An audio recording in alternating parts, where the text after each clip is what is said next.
Captain Jake Morrison walked into the command room with heavy steps. The blue light from the big screen made his face look tired. He had been awake for 20 hours straight, reading reports and messages from space. The Galaxy Assembly had sent another demand to Earth, and this one was worse than all the others. Jake looked at the words floating in the air above the table. The alien writing had been translated into English, but the meaning still made him angry. The Assembly wanted Earth to give them the quantum drive technology that human scientists had worked so hard to create. They also wanted Dr. Lisa Park, the smartest physicist on Earth, to be sent to their homeworld to work on building weapons. They want our best scientists to make guns for them, Jake said to himself. He shook his head and pressed a button on the wall. Get me President Carter on the line. The screen changed and President Alex Carter appeared. He was sitting in his office in Washington. Behind him, Jake could see the American flag and pictures of the old presidents. Carter looked as tired as Jake felt. I saw the message, Captain, Carter said before Jake could speak. The Assembly thinks they own us. Sir, this has gone too far, Jake replied. For 300 years, we have done everything they asked. We sent our people to work in their mines. We shared our technology with them. We followed their rules, and what did we get back? Nothing. Carter nodded slowly. I know, Jake. I have been thinking about this all day. The Assembly treats us like servants, not partners. They take our best minds and use them for their own projects. When we ask for help, they say no. When they need something, they demand it from us. Jake remembered when he was young. His father had told him stories about the first contact with aliens. Everyone on Earth had been so excited. They thought joining the Galaxy Assembly would bring peace and knowledge. Instead, it brought 3 centuries of being treated like second-class citizens. What are we going to do, sir? Jake asked. I am calling a meeting with the Earth Defense Council, Carter said. Admiral Ben Hughes, Director Kate Walsh, and the other leaders need to hear this. We have a big decision to make. 2 hours later, Jake sat in a room deep under the White House. Around the long table sat the most important people on Earth. Admiral Hughes looked stern in his blue uniform. Director Walsh from Earth Intelligence had files stacked in front of her. General Susan Wright from the Space Marines sat quietly, but Jake could see anger in her eyes. President Carter stood up and activated the hologram in the center of the table. The Assembly's message appeared again, floating in the air for everyone to read. They want Dr. Park, Carter said. Our best scientist. The woman who created the quantum drive that makes fast space travel possible. They want to take her away from Earth and make her build weapons for them. What kind of weapons? General Wright asked. Director Walsh opened one of her files. According to our sources, they want to build planet destroyers. Weapons that can kill entire worlds. The Assembly is planning to use these against colonies that refuse to follow their orders. The room became very quiet. Jake could hear the air conditioning humming in the walls. Admiral Hughes broke the silence. We cannot let them have Dr. Park, and we cannot let them build those weapons. But if we say no, they will punish us, said Director Walsh. They might stop all trade with Earth. They could even attack us. Carter walked around the table slowly. I have been reading history books, he said. Do you know what I learned? Sometimes the only way to win is to walk away from the game. Jake did not understand at first. Then Carter explained. For 300 years, the Assembly has used us. They take our people, our technology, our resources. In return, they give us protection from enemies that we never had before we met them. They give us trade deals that benefit them more than us. They treat us like children who should be grateful for their attention. Carter stopped walking and looked at each person in the room. What if we stopped playing their game? What if we left the Assembly completely? General Wright leaned forward. You mean leave the Galaxy government? Stop being part of their system? Exactly, Carter said. We pull out all our people from Assembly projects. We cancel all trade agreements. We tell them to leave our space. We go back to being independent. Admiral Seo. Hughes frowned. Sir, that would be very dangerous. The Assembly has thousands of ships. We only have a few hundred. Do we? Carter asked with a small smile. Director Walsh, tell them what you found. Walsh opened another file. We have been studying assembly technology for years. Do you want to know a secret? Most of their best technology was actually improved by human engineers. Their quantum drives work better because our people fix the problems. Their computer systems are faster because our programmers rewrote the code. Their weapons are more accurate because our technicians adjusted them. Jake felt his heart beating faster. Are you saying we made them stronger? Yes, Walsh continued. And they do not even know it. Every time they sent human workers to their projects, those workers learned something new. Then they came home and shared that knowledge with other humans. We have been quietly improving everything we touch. Carter sat down at the head of the table. The assembly thinks we need them, but the truth is they need us more than we need them. Without human innovation, their technology will start to break down. Without human workers, their projects will fail. So what do we do? Asked General Wright. We leave, Carter said simply. We give them 72 hours to remove all their people from Earth space. We call back all our colonies. We end all agreements with them. We show them what happens when they lose access to human creativity and hard work. Jake thought about this plan. It was bold and dangerous, but it also made sense. What about their threats? What if they attack us? Admiral Hughes smiled for the first time that day. Let me tell you another secret, Captain. While they were using our engineers to improve their technology, our engineers were also learning about their weaknesses. We know how their ships work, better than they do. We know where their defenses are weak. If they want to fight, they might be surprised by what humans can do when we are not holding back. The vote was unanimous. Earth would leave the Galaxy Assembly. 3 days later, Jake stood on the bridge of the Earth defense ship Liberty, watching as the last assembly transport left Earth's orbit. Ambassador Zethkar of the Vorthan Empire had not been happy when Colonel Ryan Davis escorted him to his ship. The alien had made threats and promises, but Carter had been firm. The time for talking was over. As the alien ship disappeared into space, Jake felt something he had not felt in years. Hope. For the first time in 3 centuries, Earth was truly free. Now they would find out if freedom was worth the risk. 3 months had passed since Earth told the Galaxy Assembly to leave. Dr. Elena Rodriguez stood in her new office in Geneva, looking out at the mountains.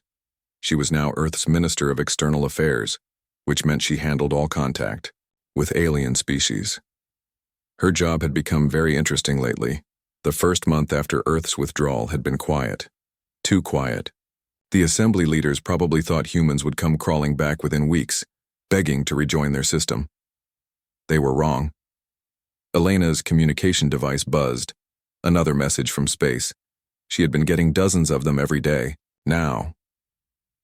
This one was from the Kepler Mining Consortium, the big company that dug rare metals out of dangerous planets.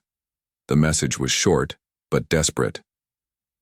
Earth representatives, we need to talk. Our production has dropped 60%.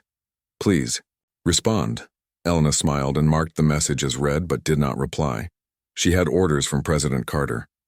Earth would not respond to any business requests from former assembly partners. Not yet. Her assistant, Kevin Martinez, knocked on the door and walked in. Ma'am, we have 15 more requests for meetings today. The crystalline hegemony is offering us exclusive trade deals. The Aquatic Federation wants to hire human engineers for triple the old wages. What did you tell them? Elena asked. The same thing we tell everyone. Earth is not accepting any new agreements at this time. Elena nodded. It was hard to say no to some of these offers. The money was very good, but this was bigger than money. This was about respect. Kevin handed her a folder full of reports. You should see these intelligence updates from Director Walsh. Things are getting bad out there. Elena opened the folder and read the first report. It was about Station Omega-7, a huge space station that served as a trading post for 12 different species. The station was having serious problems. Life support systems were failing. The main computer kept crashing.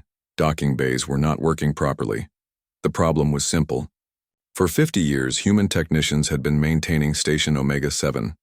They knew every pipe, every wire, every computer program. When Earth recalled all its people, the station started falling apart. The second report was about the Vorthon Empire's newest battle cruiser. The ship had been stuck in space dock for 2 weeks because its navigation system was not working. The Vorthons could not figure out how to fix it. The system had been designed by their engineers but improved by human programmers. Without the humans who understood the improvements, the ship was useless. Elena read report after report. Mining equipment breaking down on asteroid colonies. Power plants shutting down on hegemony worlds. Transportation networks failing across the galaxy. Everywhere humans had worked, things were starting to break. Her communication device buzzed again. This time it was a personal message for her. The sender was Zara Cleeth, a crystalline trader she had worked with for years before the withdrawal. Zara was one of the few aliens Elena actually liked. "Elena, my friend, what is happening?" the message said. "Our crystal harvesting machines have stopped working. We cannot fix them. Our engineers say the repair manuals do not match the actual equipment. They say humans must have changed something, but we do not know what. Please help us. We will pay anything." Elena felt a little sad reading the message. Zara was a good person, but Elena could not help her. Not as long as the Assembly refused to treat Earth as an equal. Meanwhile, in a secret laboratory under the Swiss Alps, Dr. Lisa Park was working on something amazing. The Assembly had wanted to kidnap her to build weapons. Instead, she was free to work on projects that would help humanity. "How is the new communication system coming along?" asked Dr. Carl Weber, her research partner. "Better than I hoped," Lisa replied, looking at the strange device on her lab table.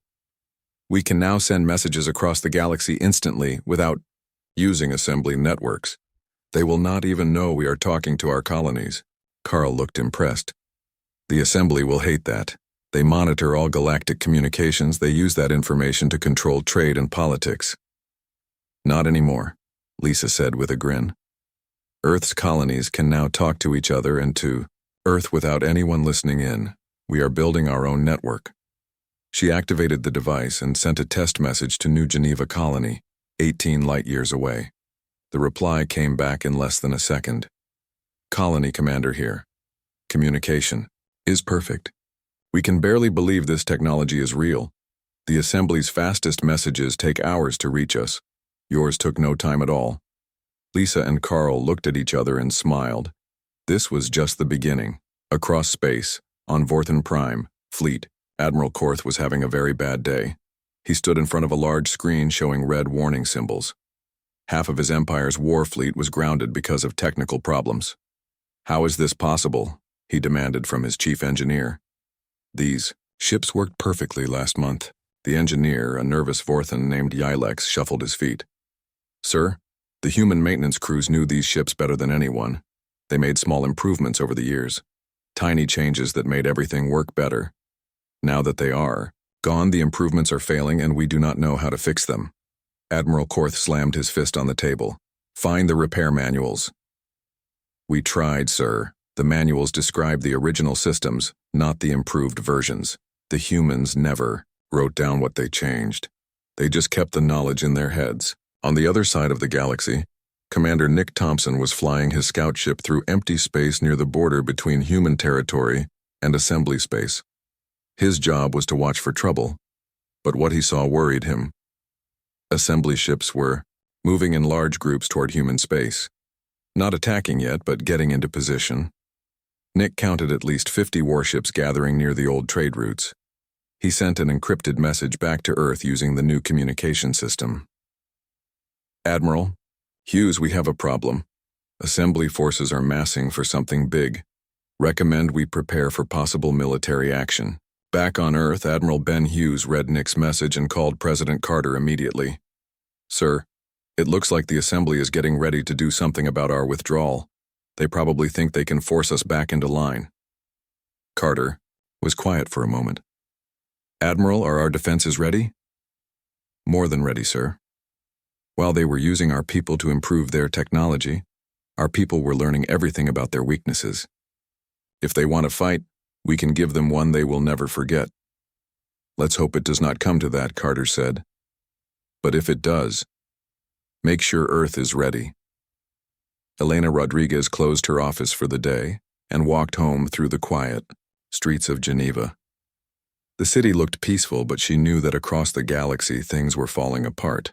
Assembly worlds were struggling without human knowledge and skills. Their perfect system was breaking down. Tomorrow would bring more desperate messages from alien traders and politicians, more offers of money and partnerships, more threats and demands. But Earth would stay strong. For the first time in 3 centuries, humans were writing their own destiny. The silence from Earth was speaking louder than any words ever could. Fleet Commander Zurtak stood on the bridge of his massive warship, looking at Earth through the main screen. Behind him stretched the largest assembly fleet ever gathered. 200 ships from 12 different species, all here to bring the rebellious humans back under control. "Scan the planet," he ordered his crew. "I want to know exactly what defenses they have." The scan results made him frown. Earth's defensive systems looked different than they had 6 months ago. New energy, signatures, unknown weapon types, ship designs that did not match anything in assembly databases. "Sir," his tactical officer reported, "we are detecting some kind of stealth field around Earth. Our sensors cannot get clear readings on their fleet strength." Zurtak was not worried. Humans were clever, but they were just one species against the might of the entire galaxy. "Open a communication channel. I want to speak with their leader." The screen changed, showing President Alex Carter sitting behind a large desk. Next to him stood Admiral Ben Hughes and General Susan Wright. All 3 humans looked calm, which surprised Zurtak. "I am Fleet Commander Zurtak of the Galaxy Assembly Defense Force," he announced. "Your rebellion ends now. Surrender immediately and return to Assembly authority, or face the consequences." President Carter leaned back in his chair. "Commander, Earth does not surrender to anyone. We left the Assembly peacefully. If you have come here to fight, you should know that we are ready." Zurtak laughed. "Ready? You have perhaps 50 ships. I have 200. Your planet will submit, or we will make it submit." "Before you try anything foolish," Carter said quietly, "there is something you should understand about your fleet, Commander." The human president pressed a button on his desk. Suddenly, every assembly ship in Zurtak's fleet lost power for exactly 10 seconds. Engines shut down. Weapons went offline. Life support flickered. Then everything came back online. Zurtak's bridge erupted in panic. His officers were shouting reports and checking systems. How had the humans done that? "What just happened?" Zurtak demanded. Admiral Hughes stepped forward on the screen. "Commander, for 3 centuries, human engineers have worked on assembly ships. Human programmers have improved your computer systems. Human technicians have upgraded your weapons and engines. Did you really think we did not learn anything during all that time?" Carter stood up from his desk. "Every system in your fleet has been touched by human hands at some point. Every computer program has been improved by human minds. We know your technology better than you do, because we are the ones who made it work properly." Dr. Lisa Park appeared, on screen next to the other leaders. "Commander, would you like a demonstration? Your flagship, the one you are standing on right now, had its main computer system rebuilt by a team of human programmers 5 years ago. The work order was signed by Admiral Korth himself." Zurtak felt cold fear in his stomach. "That is impossible." "Check your records," Dr. Park said. She pressed something on her control panel. Zurtak's own ship computer began displaying old work orders and repair records, hundreds of them, all showing human teams working on critical systems. "The quantum drives your ships use to travel faster than light?" Dr. Park continued. "They are based on human modifications to original Vorthon designs. Without our improvements, they would be 40% less efficient." She pressed another control. "The defensive shields protecting your ships? Human engineers redesigned the power coupling systems to make them 30% stronger." More and more records appeared on Zurtak's screen. Every major system on every ship in his fleet had been worked on by humans at some point. "The weapons you plan to use against Earth?" Dr. Park smiled. "Human technicians calibrated the targeting systems. We know exactly how accurate they are, and more importantly, we know how to make them miss." To prove her point, she activated something else. Every weapon system on every assembly ship suddenly aimed at empty space and fired a single shot harmlessly into the void. "Stop this," Zurtak shouted. "You are committing an act of war." President Carter shook his head. "No, Commander. We are showing you the truth. For 300 years, the Assembly has treated humans like servants. You took our knowledge, our innovations, our improvements to your technology. You never realized that we were learning your secrets at the same time." Admiral Hughes pulled up a star map. "Do you see this, Commander? These are all the worlds where human engineers have worked. 67 planets, 312 space stations, over 8,000 ships and installations." Red dots began appearing on the map. These are all the systems that are currently failing because human maintenance teams are no longer available. Power plants, manufacturing centers, defense networks, transportation hubs. The red dots covered almost half the galaxy. General Wright spoke for the first time. "Commander, your empire is falling apart. So is the crystalline hegemony. So is the Aquatic Federation. So is every other Assembly member world. Without human innovation and expertise, your great galactic civilization cannot maintain itself." Dr. Park brought up another display. "We have been monitoring Assembly communications for the past 3 months. Production is down across all member worlds. Trade routes are disrupted. Some colonies are requesting emergency aid because their life support systems are failing." Zurtak looked at the data and realized the horrible truth. The humans were right. The Assembly had become dependent on human knowledge without even knowing it. "What do you want?" he asked, his voice much quieter now. President Carter sat back down. "We want what we have always wanted, Commander. Respect, equality, fair treatment. For 3 centuries, humans have been junior partners in a system that exploited our abilities while treating us as second-class citizens. The Assembly maintains order in the galaxy," Zurtak protested weakly. "Does it?" Admiral Hughes asked. "Your own fleet cannot function properly without human technical support. Your member worlds are having industrial failures because they lost access to human engineers. Half the galaxy is requesting emergency assistance because systems are breaking down." Carter leaned forward. "Commander, go back to your leaders. Tell them that Earth is willing to talk, but only as equals.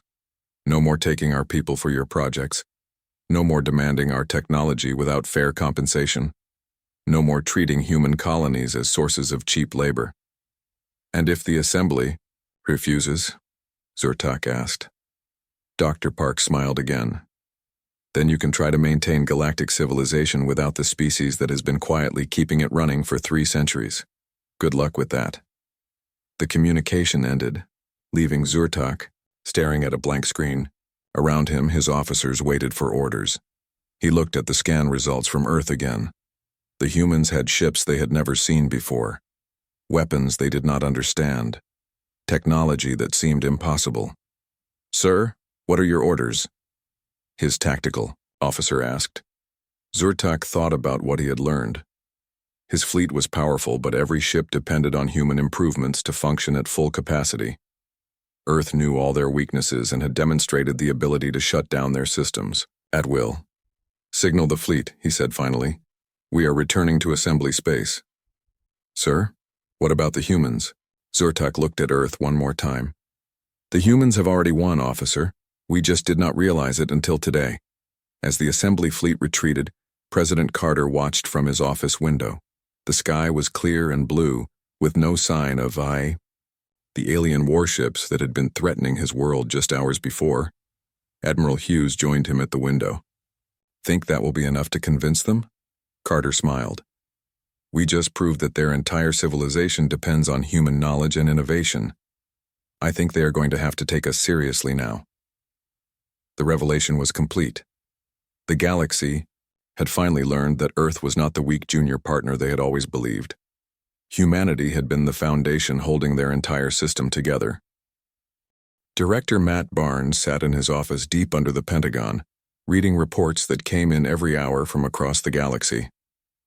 As head of Earth intelligence, his job was to watch what happened after the Assembly fleet retreated from Earth. Watching, he saw amazed even him. The galaxy was falling apart. His assistant, Lieutenant Sarah Miller, brought him another stack of files. Sir, we have 17 new requests for emergency meetings with Earth representatives. The crystalline hegemony is offering us a 50-50 partnership in their mining operations. The Aquatic Federation wants to make us full members of their council. Matt looked at the files. 3 months ago, these same species had treated humans like servants. Now they were begging for help. What about the assembly itself? He asked. Sarah opened her tablet. The Assembly Council met for 36 hours straight yesterday. According to our sources, 12 member species are threatening to leave unless something is done about the technology crisis. Matt was not surprised. Earth had been the hidden backbone of galactic civilization for centuries. Now that the backbone was gone, everything was collapsing. His communication device buzzed with an urgent message from Commander Lisa Stone, stationed at Earth's outer defense perimeter. Director Barnes, you need to see this. Assembly ships are arriving at our borders every day, but they are not here to fight. They are requesting emergency technical support. Matt activated his main screen and connected to Lisa's station. She appeared on screen, standing on the bridge of her ship with stars visible behind her. Show me what you are seeing, Commander. Lisa pointed to her tactical display. In the past week, we have had 43 different assembly ships request permission to dock with our stations. They all have the same problem, critical system failures that their own engineers cannot fix. She pulled up a specific case. Yesterday, a Vorthon battlecruiser lost its navigation system while traveling through normal space. They were flying blind. They had to call us for help because they could not find their way home. Did we help them? Matt asked. Orders from President Carter were clear. We gave them emergency navigation data to prevent them from crashing into anything, but we did not repair their systems. We told them to contact Earth diplomatic channels if they wanted a permanent solution. Matt nodded. It was the right approach. Earth would not let people die, but they would not fix problems for free anymore. Another message came in from Dr. Elena Rodriguez in Geneva. Matt opened it immediately. Matt, the situation is escalating faster than we expected. I just received a personal message from High Counselor Vextar of the Assembly. He wants to meet with President Carter directly. He says the Assembly is ready to discuss new terms for Earth's return. Matt smiled. 6 months ago, High Counselor Vextar would not have bothered to learn President Carter's name. Now he was personally asking for meetings. But the real news came from Earth's colonies. Matt opened a report from New Geneva, the largest human settlement outside Earth's solar system. Colony Administrator Dan Foster had written, Earth Command, New Geneva is doing better than ever. Since we stopped sending resources to assembly projects, we have been able to focus on our own development. Our manufacturing output is up 60%. We have developed new farming techniques that tripled our food production. 3 different alien species have asked to establish trade relations with us directly. Similar reports came from Armstrong Base, New Toronto, and 18 other human colonies. Without assembly regulations limiting what they could build or research, human settlements were thriving. Matt's secure phone rang. It was Admiral Hughes. Matt, I need to brief you on something important. Our deep space reconnaissance teams are reporting something very interesting. What did they find, Admiral? Assembly member worlds are starting to break away from the central government. The hegemony announced yesterday that they are forming an independent trade coalition. The Federation is considering joining them. Even some Vorthon colonies are talking about declaring independence. Matt felt excitement building in his chest. The Assembly is breaking apart? It looks that way. Our withdrawal showed everyone how dependent they had become on human innovation. Now they are realizing they need us more than they need the Assembly bureaucracy. The next morning, Matt received the most important intelligence report of his career. It came from Agent Carol Peterson, who had been monitoring Assembly communications from a secret listening post. Director, you need to read this immediately. We intercepted internal Assembly communications. The economic impact of Earth's withdrawal is worse than they publicly admitted. Matt read the classified Assembly documents that Carol had decoded. The numbers were staggering. Manufacturing output across Assembly worlds had dropped by 45%. Transportation networks were operating at 60% capacity due to maintenance failures. Several major mining operations had shut down completely because their equipment could not be repaired without human technicians. Even worse for the assembly, tax revenues from member worlds had fallen by 30%. Many planets were requesting financial aid to deal with infrastructure problems. The assembly treasury was running out of money. But the most shocking part was a memo from the Assembly Economic Council. Without immediate restoration of human technical support, projected timeline for complete economic collapse of core systems is 18 months. 18 months. The galaxy's greatest civilization would fall apart in less than 2 years without human help. Matt immediately called President Carter. "Sir, I think you need to see the latest intelligence reports. The assembly is in worse shape than we thought." Hour later, Matt sat in the Oval Office with Carter, Admiral Hughes, and Dr. Elena Rodriguez. The intelligence files were spread across the president's desk. 18 months? Carter asked, reading the assembly memo. "That is their own estimate, sir. And it might be optimistic. Some of their key systems are failing faster than expected." Elena looked up from another report. "I have been tracking the diplomatic communications. 47 different species have contacted Earth requesting some form of alliance or trade agreement. They all want access to human technology and expertise." Admiral Hughes pointed to a star map on the wall. "Sir, we are seeing the biggest political shift in galactic history. The old order is collapsing. New coalitions are forming, and everyone wants Earth as a partner, not a subject." Carter walked to the window and looked out at the rose garden. "For 300 years, we played by their rules. We accepted being treated as second-class citizens because we thought we needed their protection and their trade networks." He turned back to face the others. "Now we know the truth. They needed us far more than we ever needed them.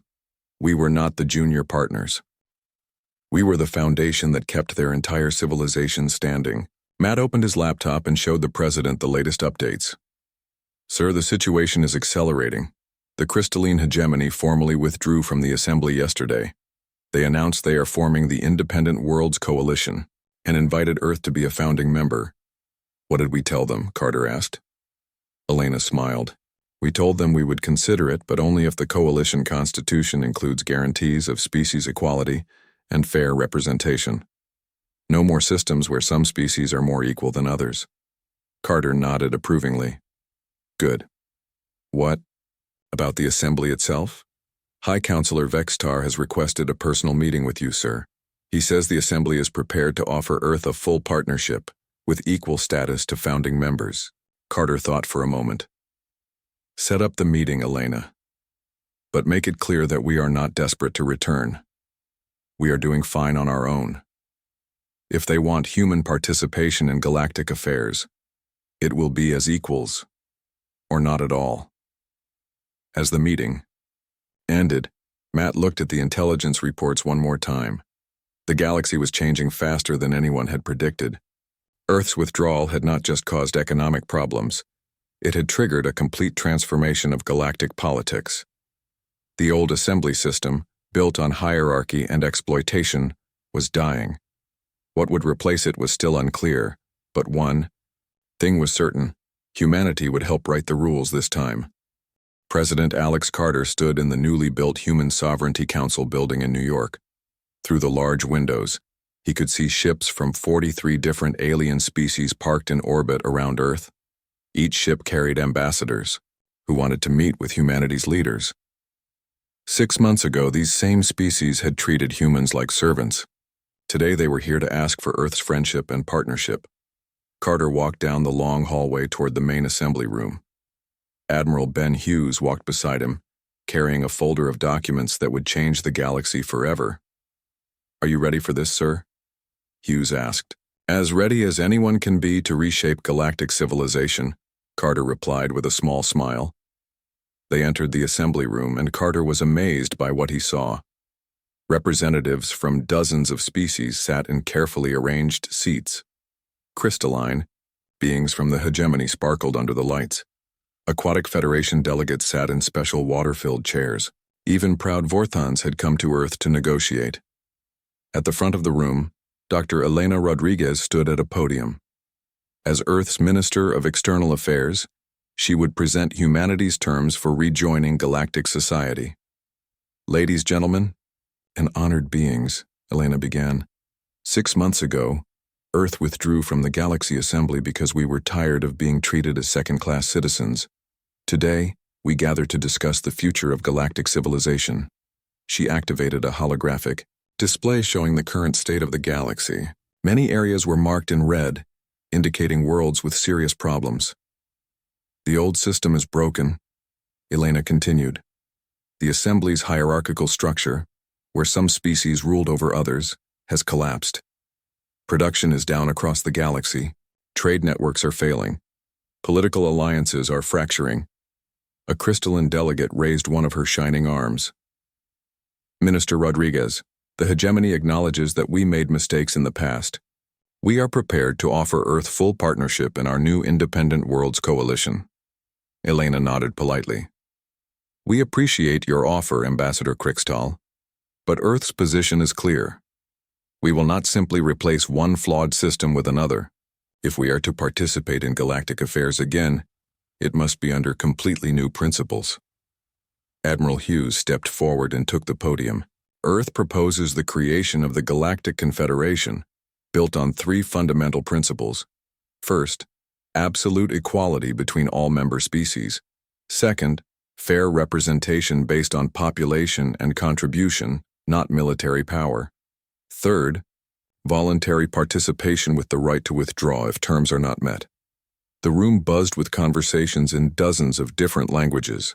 Carter could see some delegates looking excited, while others seemed worried. A Vorthan admiral named Asay Korth stood up. Carter recognized him as the same alien who had once demanded human workers for his military projects. "Admiral Hughes, the Vorthan Empire has maintained order in this galaxy for centuries. How can you expect us to accept equal status with species that have contributed far less to galactic civilization?" Hughes smiled. "Admiral Korth, with respect, Vorthan technology only works properly because human engineers improved it. Your warships fly using human-modified quantum drives. Your computer systems run on human-written code. Your weapons hit their targets because human technicians calibrated them." He activated another display showing technical specifications. "For 3 centuries, humans have been quietly improving everything we touched. We increased the efficiency of your technology, solved your engineering problems, and maintained your infrastructure. The question is not what we have contributed. The question is whether you can survive without us." Dr. Lisa Park, now Earth's Director of Technology Exchange, joined them at the podium. "To demonstrate our point, let me show you what happens when human innovations are removed from existing systems." She pressed a button on her control device. Suddenly, every alien ship in Earth's orbit experienced minor system failures. Nothing dangerous but enough to prove the point. Navigation systems flickered. Communication arrays briefly went offline. Engine efficiency dropped by 20%. "What you just experienced," Dr. Park explained, "was the removal of human improvements from your ship systems. This lasted only 30 seconds, but it shows how dependent your technology has become on human innovation." The alien delegates looked shocked. Many were checking their communication devices and talking urgently with their ship crews. "Now imagine," Dr. Park continued, "what would happen if we removed all human improvements permanently. Your ships would still function, but they would be far less efficient. Your weapons would be less accurate. Your computers would be slower. Your entire technological civilization would regress by decades." She reactivated the improvements, and the alien ships returned to normal operation. "But Earth does not want to threaten anyone," President Carter said as he approached the podium.